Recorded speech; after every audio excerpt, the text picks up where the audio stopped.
So look what Enoch 7:1 through 2a says. It says, and all the others together with them took unto themselves wives, and each chose for himself one, and they began to go in unto them and to defile themselves with them, and they taught them with charms and enchantments. So here we go. What we're seeing here is happening is that this is, again, validating the angels coming together with the daughters of man, and they're producing offspring, and this is what the dowry fee was, the trade-off was, is they were teaching them with charms and enchantments. Now, enchantments is not just some fun word that Disney wants our kids to think that it's really super cool and a wonderful thing. I want to go to the enchanted garden and the enchanted sea dance and all this kind of stuff, right? So what that actually means, and these brackets are mine, are added. It says the act or art of using magic, witchcraft, or casting a spell upon someone or something. This is what they taught man. This stuff right here. And the cutting of roots, and made them acquainted with plants, and they became pregnant, and they bare great giants. So this has it all in there. Them coming together with them marrying them getting pregnant, having giants, and what they were taught as a result of that. Now I want you guys to understand this is not news. Some of you guys are familiar with this. Revelation 18:23 talks to us about this, and it says that, and the light of a lamp will shine in you no more, and the voice of bridegroom and bride will be heard in you no more. For your virgins were the great ones of the earth, and all nations were deceived by your sorcery. So what is the light of a lamp that will shine in you no more? It's going to be like the Holy Spirit, right? We've had the lamp on the lampstand. The voice of the bridegroom and the bride will be heard in you no more. So God's going to be taken out of the picture. This is what they're trying to do with the one world religion. Okay, this is what they're trying. This is part of the beast system that's coming upon us. That's in the works right now. It's not going to happen in a snap of a finger. It's in the works right now. Okay? And then it says, for your merchants were the great ones of the earth. Who are our merchants that are the great ones of the earth? We just talked about who the men of renown were, did we not? Are they not our merchants? In essence, they are. It says, and all nations were deceived by your sorcery. So that word sorcery is the Greek word pharmakia. That Greek word pharmakia is where we get our root words pharmacy, pharmacist, and pharmaceutical. All right, so I find it very, very ironic that this is translated as the word sorcery. This is also related to what we just read in Enoch, where they were taught about the cutting of the roots and the making acquainted with the plants and so on, and the enchantments and the charms and so on. So let me tell you what pharmakia means, okay? It is the use or the administering of drugs, poisoning, sorcery, magical arts, often found in connection with idolatry and fostered by it. This sounds a lot like what we just read in Enoch. Metaphorically, the deceptions and seductions of idolatry. Because ancient medicine lacked clear boundaries between science and magic, the word referred equally to medicinal remedies, mind-altering substances, poisonous concoctions, and spells. And frankly, I don't see much difference between that and our modern-day pharmaceutical drugs. So, and then the poisoning. Ask yourself this. You see someone going through chemotherapy, and I have to wonder what's causing more damage, the cancer or the chemotherapy. We know that the chemotherapy is supposed to, according to what they say, is supposed to kill the cancer, but in the same process it's killing the person. And what happens is then, in a lot of cases, is that cancer then mutates, becomes stronger, and wants to come back. So when we talk about pharmakia and pharmaceuticals, am I telling you to stop taking them? Let me disclaim that. No, I'm not. I'm not a medical doctor. I'm not saying to stop taking your medicines that you've been prescribed. But I would, if the Holy Spirit tells you something, then do what the Holy Spirit tells you. But But I want you to understand what the difference between a medicine and a pharmakia is, because am I against medicines? No, I'm not against medicines, okay? But a medicine is something that actually brings healing. You know, so obviously, a steroid is going to bring healing. An antibiotic is going to bring healing. If you have symptoms and you're taking something for these symptoms and it doesn't actually correct the problem, it just kind of masks the symptoms, then what you're taking is a pharmakia. You're taking a potion is what you're doing. And that's what they're doing over here at Pfizer, is they're working with all these plants, animals, whatever it is, and studying, rolling this stuff out. And don't forget what they rolled out just about 6 years back that would have changed your DNA, whether you know it or not. So, not to mention, the side effects that come from these pharmakias. Sometimes the side effects are worse than what the drugs are. So according to the Liddell and Scott Greek lexicon, pharmakia was very versatile as far as meaning and use. The administration of herbal medicines, purgatives, or emetics, this is basically things that purge or cause vomiting, as well as the preparation of toxic brews used to cause harm or end pregnancies. So we can see right here, all the way back into Jesus' day, that they had these potions available that they would use for abortions. So it's not a new thing. No, this is very ancient and old practices, and this was part of that pharmakia.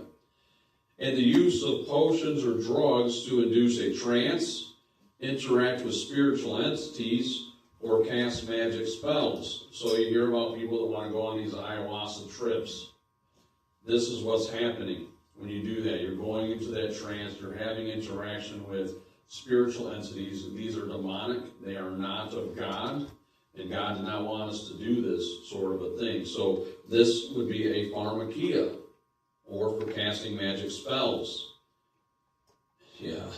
All right, so classical context. This would be more like a worldly context, okay, but this is going back. In text by philosophers like Plato, pharmakia was often used to describe harmful sorcery, binding curses, or illicit ritual practices designed to cause harm.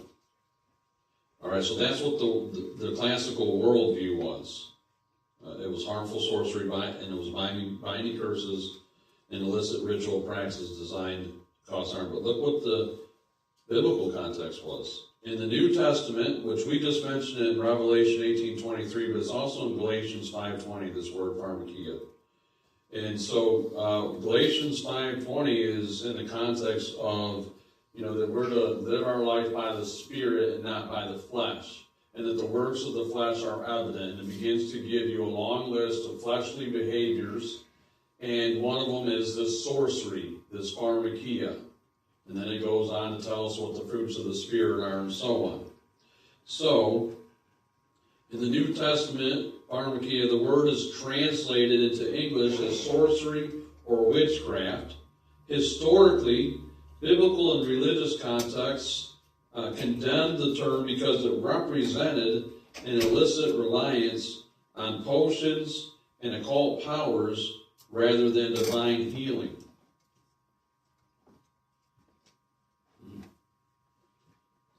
So that's the thing.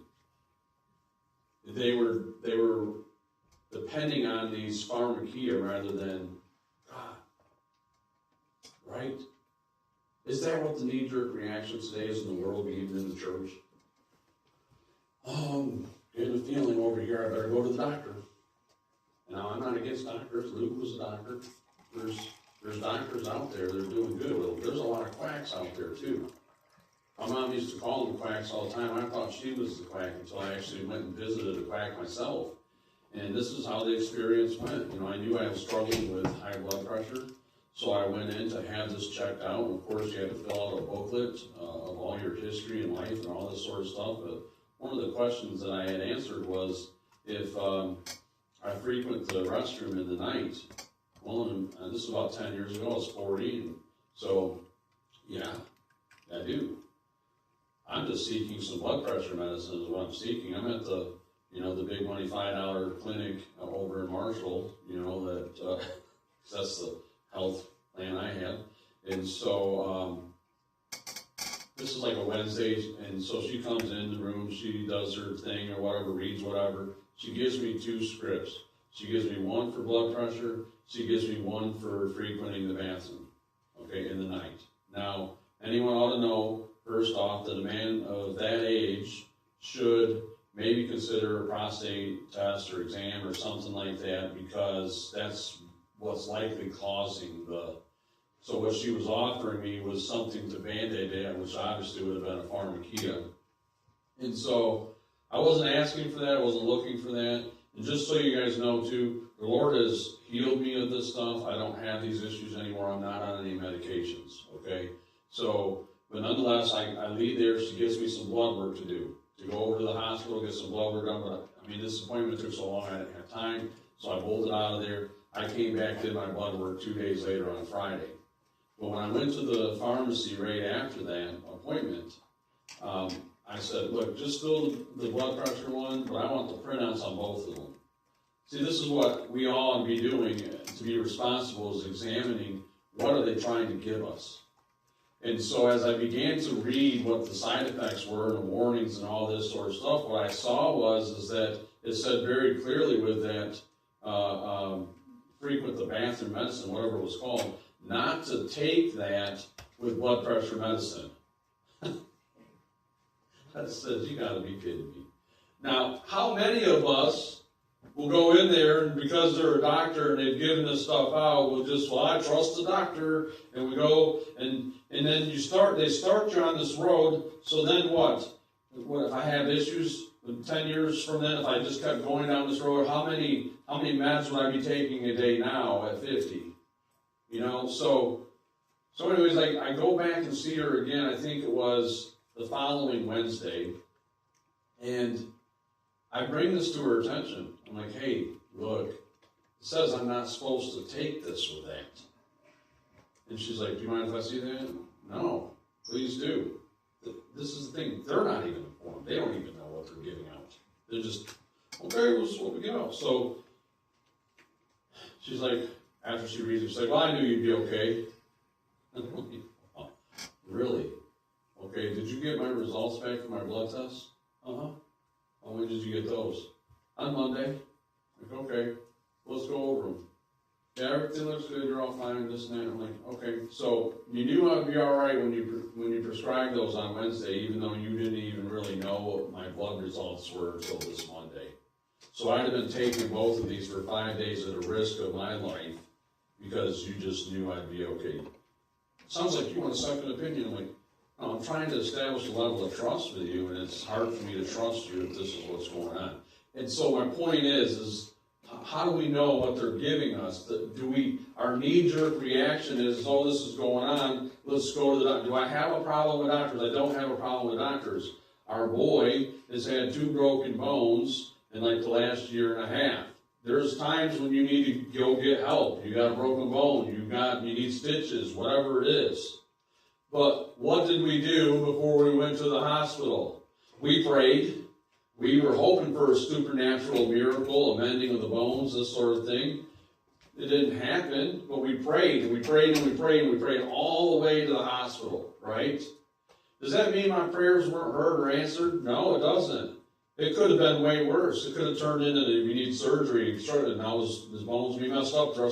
No. So I don't discount the prayer, the fact of prayer. What I'm saying is that don't be scared of the doctors and don't be scared of the medicine. What I'm saying is do your due diligence, but always seek the Lord first. That's what the problem they had with the pharmakia back in those days. And so this is the thing. This is the world's practice, is that, this is what we do. We go to the doctor, we get a drug, we take the drug, and they don't pay any attention, but yet this is the same way that the church behaves and acts, and they ought not to. Ask God first. Ask God first. That's all I'm saying.